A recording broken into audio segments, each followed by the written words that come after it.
बोलिए बृहस्पति देव भगवान की जय।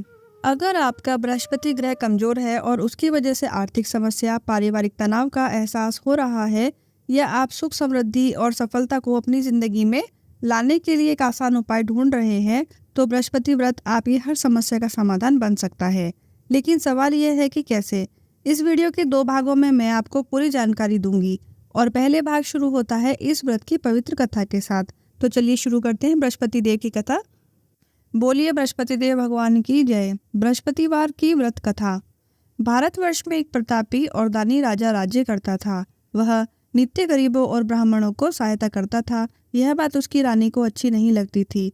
वह न ही गरीबों को दान देती, न ही भगवान का पूजन करती थी और राजा को भी दान देने से मना किया करती थी। एक दिन राजा शिकार खेलने वन को गए हुए थे तो रानी महल में अकेली थी। उसी समय बृहस्पति देव साधु वेश में राजा के महल में भिक्षा के लिए गए और भिक्षा मांगी। रानी ने भिक्षा देने से इनकार किया और कहा, हे साधु महाराज, मैं तो दान पुण्य से तंग आ गई हूँ। मेरा पति सारा धन लुटाते रहते हैं। मेरी इच्छा तो यह है कि हमारा धन नष्ट हो जाए, फिर न रहेगा बांस और न बजेगी बांसुरी। साधु ने कहा, देवी, तुम तो बड़ी विचित्र हो। धन संतान तो सभी चाहते हैं, पुत्र और लक्ष्मी तो पापी के घर में भी होने चाहिए। यदि तुम्हारे पास धन अधिक है तो भूखे को भोजन दो, प्यासों के लिए प्याऊ बनवाओ, मुसाफिरों के लिए धर्मशाला खुलवाओ। जो निर्धन अपनी कुंवारी कन्याओं का विवाह नहीं कर सकते, उनका विवाह करा दो। ऐसे और कई काम हैं जिनके करने से तुम्हारा यश लोक परलोक में फैलेगा। परंतु रानी पर उपदेश का कोई भी प्रभाव ना पड़ा। वह बोली, महाराज, आप मुझे कुछ न समझाएं। मैं ऐसा धन नहीं चाहती जो हर जगह बांटती फिरूं। साधु ने उत्तर दिया, यदि तुम्हारी ऐसी इच्छा है तो तथास्तु। तुम ऐसा करना कि बृहस्पतिवार के दिन घर को लीपकर पीली मिट्टी से अपना सिर धोकर स्नान करना, भट्टी चढ़ाकर कपड़े धोना। ऐसा करने से आपका सारा धन नष्ट हो जाएगा। इतना कहकर वह साधु महाराज वहां से आलोक हो गए। साधु के अनुसार कई बातों को पूरा करते हुए रानी को केवल 3 बृहस्पतिवार ही बीते थे कि उसकी समस्त धन संपत्ति नष्ट हो गई। भोजन के लिए राजा का परिवार तरसने लगा। एक दिन राजा ने रानी से कहा कि हे रानी, तुम यहाँ पर रहो, मैं दूसरे देश को जाता हूँ। क्योंकि यहाँ पर सभी लोग मुझे जानते हैं, इसलिए मैं कोई छोटा कार्य नहीं कर सकता। ऐसा कहकर राजा परदेश चला गया। वहाँ वह जंगल से लकड़ी काट कर लाता और शहर में बेचता। इस तरह से वह अपना जीवन व्यतीत करने लगा।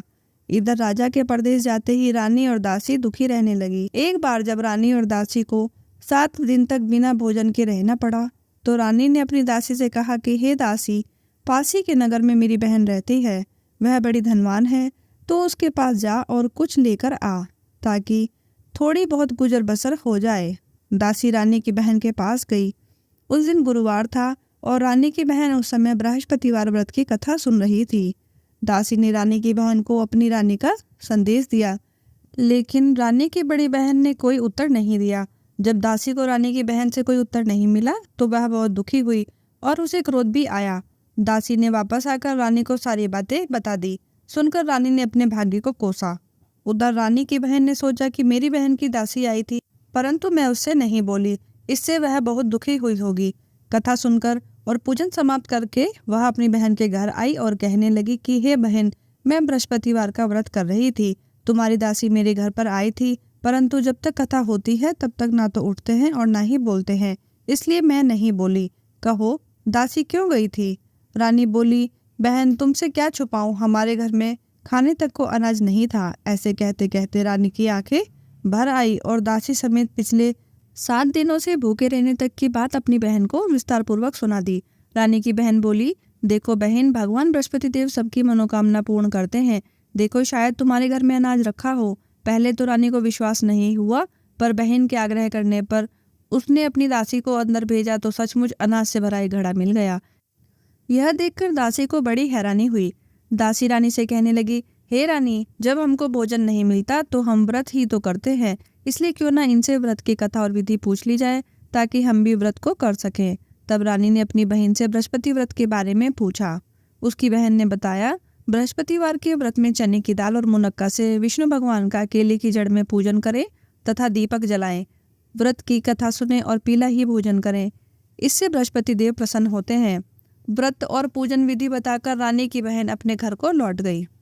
7 दिन के बाद जब गुरुवार आया तो रानी और दासी ने व्रत रखा। गुड़साल में जाकर चना और गुड़ लेकर आई।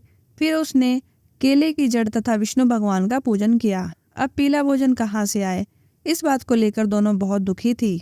चूंकि उन्होंने व्रत रखा था, इसीलिए बृहस्पति देव भगवान उनसे प्रसन्न थे। इसलिए वे एक साधारण व्यक्ति का रूप धारण कर 2 थालों में सुंदर पीला भोजन दासी को दे गए। भोजन पाकर दासी प्रसन्न हुई और फिर रानी के साथ मिलकर भोजन ग्रहण किया। इसके बाद वे सभी गुरुवार को व्रत और पूजन करने लगी।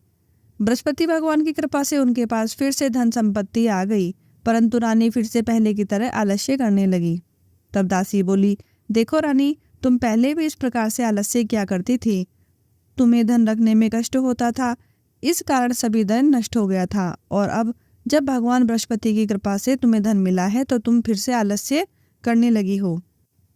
रानी को समझाते हुए दासी कहती है कि बड़ी मुसीबतों के बाद हमने यह धन पाया है, इसलिए हमें दान पुण्य करना चाहिए, भूखे मनुष्य को भोजन कराना चाहिए और धन को शुभ कार्यों में खर्च करना चाहिए, जिससे तुम्हारे कुल का यश बढ़ेगा, स्वर्ग की प्राप्ति होगी और पितृ प्रसन्न होंगे।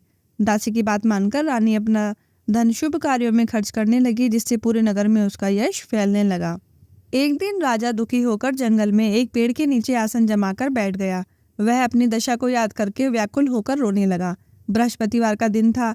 एकाएक उसने देखा कि निर्जन वन में एक साधु प्रकट हुए। वह साधु वेश में स्वयं बृहस्पति देवता थे। लकड़हारे के सामने आकर बोले, लकड़हारे, इस सुनसान जंगल में तू चिंता मग्न क्यों बैठा है? लकड़हारे ने दोनों हाथ जोड़कर प्रणाम किया और उत्तर दिया, महात्मा जी, आप सब कुछ जानते हैं, मैं क्या कहूँ? यह कहकर रोने लगा और साधु को अपनी आत्मकथा सुनाई। महात्मा जी ने कहा, तुम्हारी स्त्री ने बृहस्पतिवार के दिन बृहस्पति भगवान का निरादर किया है, जिसके कारण रुष्ट होकर उन्होंने तुम्हारी यह दशा कर दी है। अब तुम चिंता को दूर करके मेरे कहने पर चलो तो तुम्हारे सब कष्ट दूर हो जाएंगे और भगवान पहले से भी अधिक संपत्ति देंगे। तुम बृहस्पति के दिन कथा किया करो। 2 पैसे की चन्नी मुनक्का लाकर उनका प्रसाद बनाओ। शुद्ध जल से लोटे में शक्कर मिलाकर अमृत तैयार करो। कथा के पश्चात अपने सारे परिवार और सुनने वाले प्रेमियों में अमृत व प्रसाद बांटकर आप भी ग्रहण करो। ऐसा करने से भगवान तुम्हारी मनोकामनाएं पूरी करेंगे। साधु के ऐसे वचन सुनकर लकड़हारा बोला, हे प्रभु, मुझे लकड़ी बेचकर इतना पैसा नहीं मिलता जिससे भोजन के उपरांत कुछ बचा सकूं। मैंने रात्रि में अपनी स्त्री को व्याकुल देखा है। मेरे पास कुछ भी नहीं जिससे मैं उसकी खबर मंगा सकूं। साधु ने कहा, हे लकड़हारे, तुम किसी बात की चिंता मत करो। बृहस्पतिवार के दिन तुम रोजाना की तरह लकड़ियां लेकर शहर जाओ।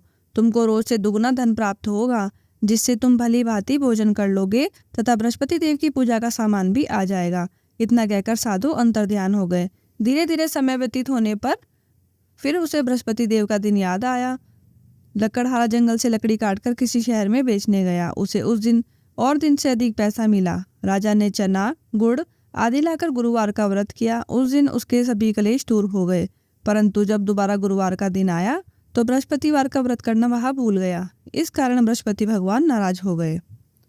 उस दिन उस नगर के राजा ने विशाल यज्ञ का आयोजन किया तथा शहर में ये घोषणा करा दी कि कोई भी मनुष्य अपने घर में भोजन न बनावे, न आग जलावे, समस्त जनता मेरे यहाँ भोजन करने आवे। इस आज्ञा को जो न मानेगा उसको फांसी की सजा दी जाएगी। इस तरह की घोषणा संपूर्ण नगर में करवा दी गई। राजा की आज्ञा अनुसार शहर के सभी लोग भोजन करने गए, लेकिन लकड़हारा कुछ देर से पहुंचा। इसलिए राजा उसको अपने साथ घर लिवा ले गए और ले जाकर भोजन करा रहे थे तो रानी की दृष्टि उस खूंटी पर पड़ी जिस पर उसका हार लटका हुआ था। वह वहां पर दिखाई नहीं दिया तो रानी ने निश्चय किया कि मेरा हार इसी मनुष्य ने चुरा लिया है। उसी समय सिपाहियों को बुलाकर उसे कारागार में डलवा दिया। जब लकड़हारा कारागार में पड़ गया और बहुत दुखी होकर विचार करने लगा कि न जाने कौन से पूर्व जन्म के कर्म से मुझे यह दुख प्राप्त हुआ है, और उसी साधु को याद करके रोने लगा जो कि जंगल में मिला था। उसी समय तत्काल बृहस्पति देव साधु रूप में प्रकट हुए और उसकी दशा देखकर कहने लगे, अरे मूर्ख, तूने बृहस्पति देव की कथा नहीं करी, इसी कारण तुझे दुख प्राप्त हुआ है। अब चिंता मत कर, बृहस्पतिवार के दिन कारागार के दरवाजे पर 4 पैसे पड़े मिलेंगे। उनसे तू बृहस्पति देव की पूजा करना, तेरे सभी कष्ट दूर हो जाएंगे। बृहस्पति के दिन उसे 4 पैसे मिले। लकड़हारे ने कथा कही और उसी रात्रि बृहस्पति देव ने उस नगर के राजा के स्वप्न में कहा, हे राजा, तूने जिस आदमी को कारागार में बंद कर दिया है वह निर्दोष है, वह राजा है, उसे छोड़ देना। रानी का हार उसी खूंटी पर लटका हुआ है। अगर तू ऐसा नहीं करेगा तो मैं तेरे राज्य को नष्ट कर दूंगा। इस तरह रात्रि के स्वप्न को देखकर राजा प्रातःकाल उठा और खूंटी पर हार देखकर लकड़हारे को बुलाकर क्षमा मांगी तथा लकड़हारे को योग्य सुंदर वस्त्र आभूषण देकर विदा किया। बृहस्पति देव की आज्ञा अनुसार लकड़हारा अपने नगर को चल दिया। राजा जब अपने नगर के निकट पहुंचा तो उसे बड़ा आश्चर्य हुआ। नगर में पहले से अधिक बाग, तालाब, कुएं तथा बहुत सी धर्मशालाएं, मंदिर आदि बन गई हैं। राजा ने पूछा, यह किसका बाग और धर्मशाला है? तब नगर के सब लोग कहने लगे कि यह सब रानी और मांदी के हैं। तो राजा को आश्चर्य हुआ और गुस्सा भी आया। जब रानी ने यह खबर सुनी कि राजा आ रहे हैं तो उन्होंने बांदी से कहा कि हे दासी, देख राजा हमको कितनी बुरी हालत में छोड़कर गए थे। हमारी ऐसी हालत देखकर कहीं वो लौट ना जाए, इसलिए तू दरवाजे पर खड़ी हो जा। आज्ञा अनुसार दासी दरवाजे पर खड़ी हो गई। राजा आए तो उन्हें अपने साथ लिवा लाई। तब राजा ने क्रोध करके अपनी रानी से पूछा कि यह धन तुम्हें कैसे प्राप्त हुआ है? तब उन्होंने कहा कि हमें यह धन बृहस्पति देव की कृपा से और उसके व्रत के प्रभाव से प्राप्त हुआ है। राजा ने निश्चय किया कि 7 रोज बाद तो सभी बृहस्पति देव का पूजन करते हैं, परंतु मैं प्रतिदिन दिन में 3 बार कहानी तथा रोज व्रत किया करूंगा। अब हर समय राजा के दुपट्टे में चने की दाल बंधी रहती तथा वह दिन में 3 बार कहानी कहता। एक रोज राजा ने विचार किया कि चलो अपनी बहन के यहाँ हो आए। इस तरह निश्चय कर राजा घोड़े पर सवार हो बहन के यहाँ चलने लगा तो मार्ग में उसने देखा कि कुछ आदमी एक मुर्दे को लिए जा रहे हैं। उन्हें रोककर राजा कहने लगा, अरे भाइयों, मेरी बृहस्पति देव की कथा सुन लो। वो बोले, लो हमारा तो आदमी मर गया है, इसको अपनी कथा की पड़ी है। परंतु कुछ आदमी बोले, अच्छा कहो, हम तुम्हारी कथा भी सुनेंगे। राजा ने दाल निकाली। जब कथा आधी हुई तो मुर्दा हिलने लग गया तथा जब कथा समाप्त हो गई तो राम राम करके मनुष्य उठकर खड़ा हो गया। आगे मार्ग में एक किसान खेत में हल चलाता मिला। राजा ने उसे देखा और बोला, अरे भैया, तुम मेरी बृहस्पतिवार की कथा सुन लो। किसान बोला, जब तक मैं तेरी कथा सुनूंगा तब तक 4 हरैया जोत लूंगा। जा अपनी कथा किसी और को सुनाना। इस तरह राजा आगे चलने लगा तो राजा के हटते ही बैल पछाड़ खाकर गिर गए तथा किसान के पेट में बड़ी जोर का दर्द होने लगा। उस समय उसकी माँ रोटी लेकर आई। उसने जब यह देखा तो वह अपने पुत्र से सब हाल पूछा और बेटे ने सभी हाल कह दिया। तो बुढ़िया दौड़ी दौड़ी उस घुड़सवार के पास गई और उससे बोली कि मैं तेरी कथा सुनूंगी, तू अपनी कथा मेरे खेत पर ही चलकर कहना। राजा ने बुढ़िया के खेत पर जाकर कथा कही, जिसके सुनते ही वह बैल उठकर खड़े हो गए और किसान के पेट का दर्द भी बंद हो गया। राजा अपनी बहन के घर पहुंचा। बहन ने भाई की खूब मेहमानी की और दूसरे रोज प्रातःकाल राजा जागा तो वह देखने लगा कि सब लोग तो भोजन कर रहे हैं। राजा ने अपनी बहन से कहा, ऐसा कोई मनुष्य है जिसने भोजन नहीं किया हो? मेरी बृहस्पतिवार की कथा सुन ले। बहन बोली, हे भैया, यह देश तो ऐसा ही है कि पहले यहाँ पर लोग भोजन करते हैं, बाद में अन्य काम करते हैं। अगर कोई पड़ोस में हो तो देखाऊं। वह ऐसा कहकर देखने चली गई, परंतु उसे कोई भी ऐसा व्यक्ति नहीं मिला जिसने भोजन ना किया हो। अतः वह एक कुम्हार के घर गई जिसका लड़का बीमार था। उसे मालूम हुआ कि उनके यहाँ 3 रोज से किसी ने भोजन नहीं किया है। रानी ने अपने भाई की कथा सुनने के लिए कुम्हार से कहा। वह तैयार हो गया। राजा ने जाकर बृहस्पतिवार की कथा कही, जिसको सुनकर उसका लड़का ठीक हो गया। अब तो राजा की प्रशंसा होने लगी। एक रोज राजा ने अपनी बहन से कहा कि हे बहन, हम अपने घर को जाएंगे, तुम भी तैयार हो जाओ। राजा की बहन ने अपनी सास से कहा। सास ने कहा, हाँ तू तो चली जा, परंतु अपने लड़के को मत ले जाना, क्योंकि तेरे भाई की कोई संतान नहीं है। बहन ने भैया से कहा, हे भैया, मैं तो चलूंगी परंतु बालक नहीं जाएगा। राजा बोला, जब कोई बालक नहीं चलेगा तो तुम ही क्या करोगी? बड़े दुखी मन से राजा अपने नगर को लौट आया।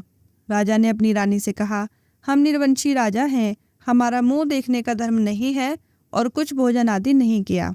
रानी बोली, हे प्रभु, बृहस्पति देव ने हमें सब कुछ दिया है, वह हमें संतान भी अवश्य देंगे। उसी रात को बृहस्पति देव ने राजा के स्वप्न में कहा, हे राजा, उठ, सभी सोच को त्याग दे, तेरी रानी गर्भ से है। राजा यह बात सुनकर बहुत खुश हुआ और 9वें महीने में उनके यहाँ पर सुंदर पुत्र पैदा हुआ। तब राजा बोला, हे रानी, स्त्री बिना भोजन के रह सकती है पर बिना कहे नहीं रह सकती। जब मेरी बहन आवे तो तुम उससे कुछ मत कहना। रानी ने सुनकर हाँ कर दी।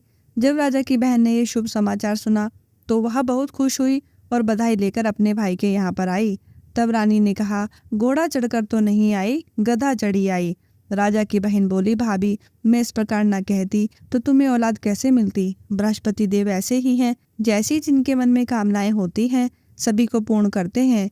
जो सद्भावना पूर्वक बृहस्पतिवार का व्रत करता है एवं पढ़ता है, सुनता है और दूसरों को सुनाता है, बृहस्पति देव उसकी सभी मनोकामनाएं पूर्ण करते हैं। बोलो बृहस्पति देव भगवान की जय। तो मिलते हैं अगली वीडियो में बृहस्पतिवार की व्रत की विधि के साथ। आप मेरे चैनल को जरूर सब्सक्राइब कर लें।